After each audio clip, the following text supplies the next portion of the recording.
Hey everyone, welcome back to the show. I'm so grateful you're here. Wherever you are, driving, walking, making your coffee, take a deep breath with me. I want to start today by asking you something simple but powerful. When was the last time you felt like you had to shrink yourself just to fit into someone else's expectation? Maybe it was just yesterday. Maybe it's been happening for years without you even realizing it. We chose this topic today because I've been noticing it everywhere, in conversations with friends, with clients, even with strangers. There's this rising tide of restlessness, a deep, collective ache to let go of the identities we've outgrown and reclaim the parts of ourselves that have been hidden or boxed away. We're living in a season of massive transition. It's not just about what we do anymore. It's about who we are. And part of waking up to that truth is realizing that labels, even the ones that once made us proud, can quietly harden into cages if we're not careful. Sure, labels can offer comfort, they can offer certainty, but they can also become invisible chains that keep us playing small.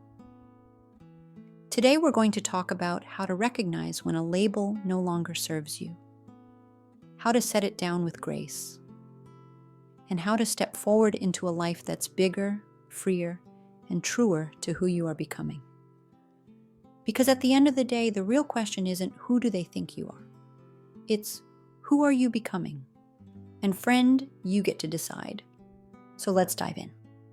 Labels, titles, roles, they help the world make sense of us. But sometimes they end up boxing us in.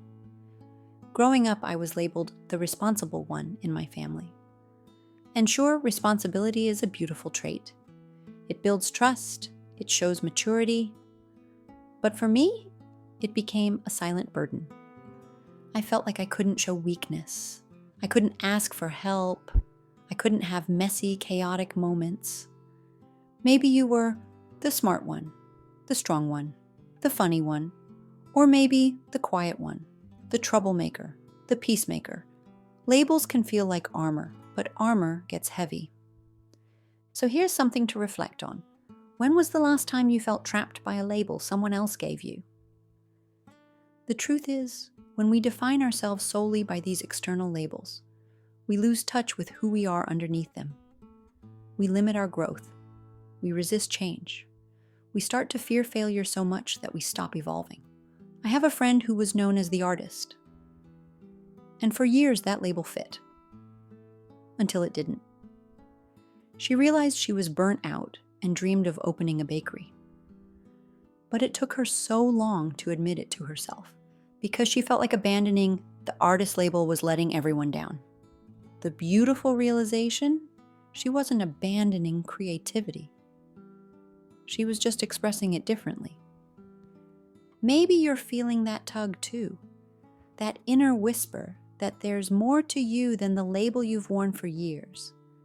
And that's where introspection comes in. In a world shouting be more, do more, show more, it's actually revolutionary to pause and ask, but what do I think? Who am I becoming? Self-reflection isn't selfish. It's survival. It's growth.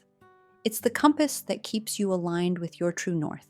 If you can, grab a journal, your phone, or just a mental note. Here are a few prompts to sit with. What expectations am I trying to live up to? Where am I performing instead of being? When do I feel most me? You don't have to have polished answers. Just be honest with yourself. You're allowed to outgrow old dreams. You're allowed to change your mind. You are allowed to be a beautiful work in progress. And when you get honest, another gift usually shows up. Clarity around your core values. Values are the quiet truths that guide us. They're the things you instinctively protect, prioritize, and feel most alive honoring. Close your eyes for a second if you can. Picture a moment when you felt deeply at peace. Maybe it was hiking a mountain, helping someone in need, creating something from scratch. What values were present? Was it freedom, connection, growth, creativity, integrity, adventure? I once coached a friend who realized that adventure and freedom were non-negotiables for her. But she was stuck in a rigid 9 to 5, feeling suffocated. It wasn't easy, but she made the brave decision to pivot her life. She left her corporate job and started working at a local coffee shop with flexible hours that gave her space to breathe again. She joined a runners group, built an entirely new community, and eventually ran not just one, but 3 marathons. She's a much happier person now, more alive, more vibrant, more herself. Your fulfillment doesn't come from chasing more. It comes from getting closer to your values. So maybe today make a list, 5 to 10 values that feel true to you. Circle your top 3. These are your anchors. And once you know them, the real magic begins. Living by them. Living authentically means honoring your truth, even when it's inconvenient, even when it disappoints others. It means saying yes and no without guilt. It means celebrating your evolution, not apologizing for it.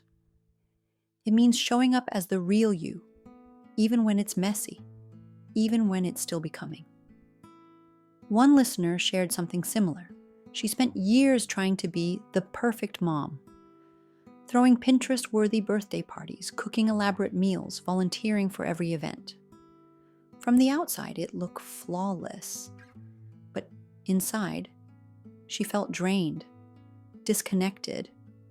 Through introspection, she realized her true values were presence and joy, not perfection. She began letting go of the impossible standards she had set for herself. She focused on being there, truly there, for her kids, laughing, listening, simply being. And as she showed up more fully, she noticed the bond with her children deepened in the most beautiful ways. Authenticity isn't about getting it right. It's about getting real. So here's a few tiny practices to try. Daily check-ins. Each morning, ask, what would honoring my values look like today? Boundaries. Say no to things that don't align. Celebrate. Every time you choose your truth over approval, celebrate it. And now, as we start to close out, I want you to carry a few questions into your heart. Who are you becoming? What's standing in your way? Maybe it's fear. Maybe it's an old story. Maybe it's the comfort of what's familiar. Honor it. Thank it for what it's taught you. And then gently choose to move forward. You are not your labels. You are not your failures. You are not your past. You are a living, breathing, evolving miracle. Take 5 minutes today to journal. Take a walk without your phone. Talk honestly with someone who sees. And before we go, let's take a moment to imagine something together. If you're able, close your eyes. Picture yourself 1 year from today. You've let go of the labels that once confined you. You're living fully into your values. You're honoring your truth, even when it's uncomfortable. What does it feel like? What are you proud of? Who do you see in the mirror? Take a few deep breaths and really sit with that image. Let it imprint on your heart. Now, here's a simple but powerful weekly challenge for you. This week, notice one moment where you could choose authenticity over approval. Just one moment. When it arrives, pause. Choose your truth. And then celebrate it, even if it's quietly, even if no one else sees it but you. Because those small moments, they build a life. This is your one wild and precious life. Live it fiercely. Live it honestly. Live it as unapologetically you. And if today's conversation sparked something inside you, a memory, a question, a new desire, don't let it fade when you hit stop. Let it be a beginning. Share this journey with someone you love. Invite them into their own process of shedding old labels and becoming. And if you feel called, I'd love to hear your reflections. Reach out, send a message. tell me, what label are you setting down, and what value are you choosing to live by moving forward? Because together, we're building a world that honors authenticity over approval, connection over conformity, becoming over perfection. Thank you for being here. Thank you for being you. I'm Kristen with the AM Edit. Until next time, stay curious, stay courageous, and stay true. Bye.